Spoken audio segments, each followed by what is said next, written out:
I am an A&E doctor that has been playing their part in the COVID-19 pandemic. I want to tell you about something that should make you feel very angry. Did you know that £700,000 of your public money was used to argue all doctors below consultant grade out of statutory whistleblowing protection just to cover up my whistleblowing case and prevent it being heard by a court? Can you imagine the effect this case has had on patient safety and a doctor's ability to speak openly about what happens in hospital? How did they do this? Well, the government agency, Health Education England, came to court in my case with misleading arguments and even hid a contract in order to undermine all doctors' employment status to break whistleblowing law for them. Unfortunately for them, a Telegraph journalist has found this hidden contract and sent it to us. So we're going back to court to challenge the government on their actions in this case.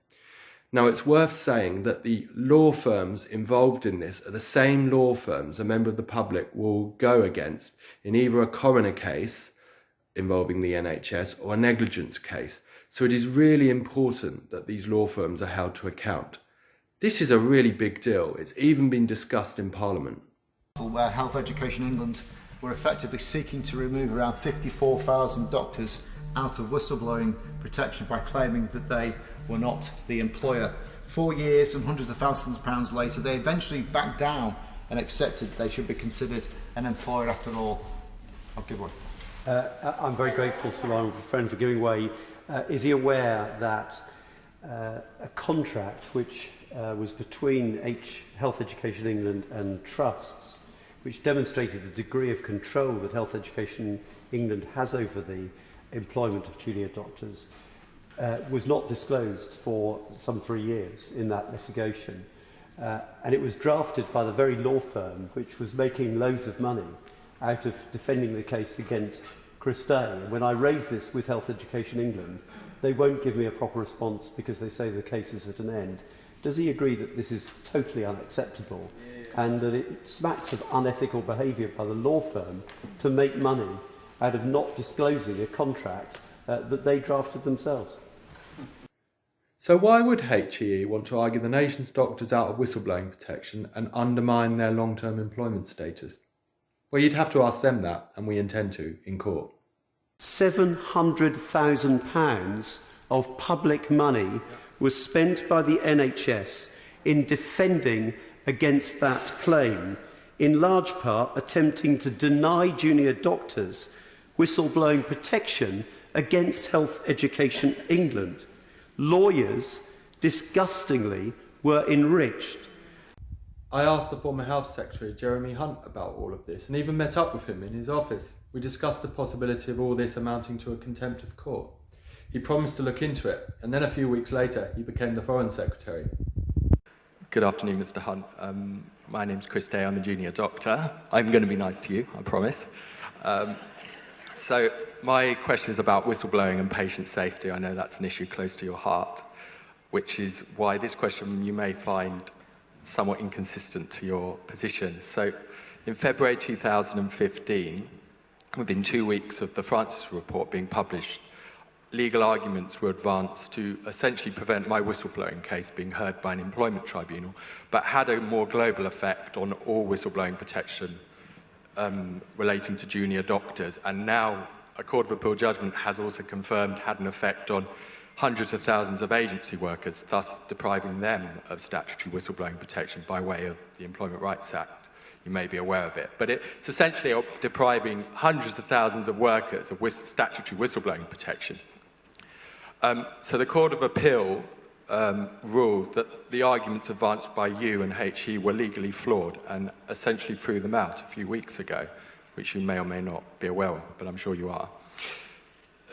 How is that consistent with anything you've said? Well, first of all, I know that you've championed the issues around whistleblowing consistently over a long period of time. And from my perspective, one of the central changes that I want to make in the NHS is to make it a more open system where it's easier for people to speak up when they have concerns. So what was it in my case that worried them enough to blow 700k and argue the nation's junior doctors out of whistleblowing protection? Well, my case centres on the NHS response to serious concerns I raised about intensive care unit staffing levels and airway support. After I raised them, they became associated with 2 serious untoward incidents involving the deaths of patients. Scroll forward now to 2013. Dr. Chris Day, a brave junior doctor working in a hospital in South London, raised safety concerns about nighttime staffing levels in an intensive care unit. Now, it's in all of our interests that if there are concerns about the safety of any part of our health service, but perhaps particularly an intensive care unit, that brave people speak out. But what happened to him, because he spoke out, was unacceptable, wholly unacceptable. He suffered a very significant detriment. His whole career has been pushed off track. His young family have been massively affected by this. The junior doctor in that unit was put into an invidious position, being responsible for far too many people compared to national standards. So in October 2018, I came this close to cross-examining all these people about what they have done with this case. Last year, the tribunal that eventually heard his case ended early after Dr. Day was threatened with a claim for substantial costs. He and his wife couldn't face the prospect of losing their home for their young family, and so he caved in. It is surely a scandalous treatment of a junior doctor.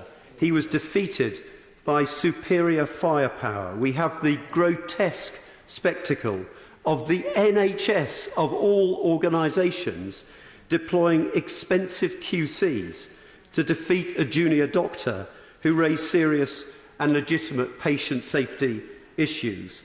So the NHS used cost threats against me and my wife and wasted cost threats against my legal team to force the settlement of my whistleblowing case, to prevent me cross-examining the NHS's 14 witnesses, and then the cost threats were used for a whole day to force me to make a public statement stating that I believed the NHS had acted in good faith in this case.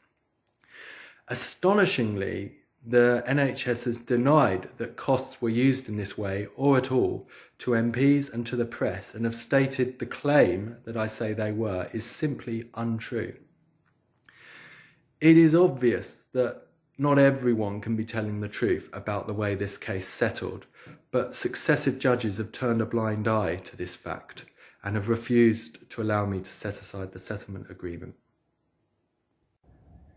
In another twist, earlier this year, I was granted permission to appeal the settlement agreement in my whistleblowing case by Lady Justice Simler of the Court of Appeal, only to be told a few weeks later that her signed and sealed court order granting me permission to appeal was in fact a clerical error, and the actual decision of the court was to chuck the appeal out.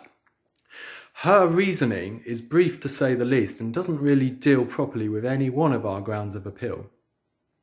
I can tell you, as a doctor, if I signed the wrong drug for the wrong patient and expected to claim it as a mere clerical error, I would be laughed out of town.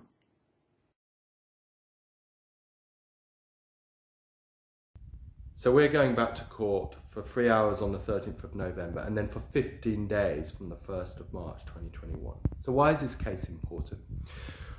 Well, a doctor losing a career is nowhere near as painful as someone losing a child or someone losing a loved one in an NHS cover-up. When bad things happen in the NHS, sometimes they can't be avoided, but what there needs to be is a fair and transparent process to get justice for people.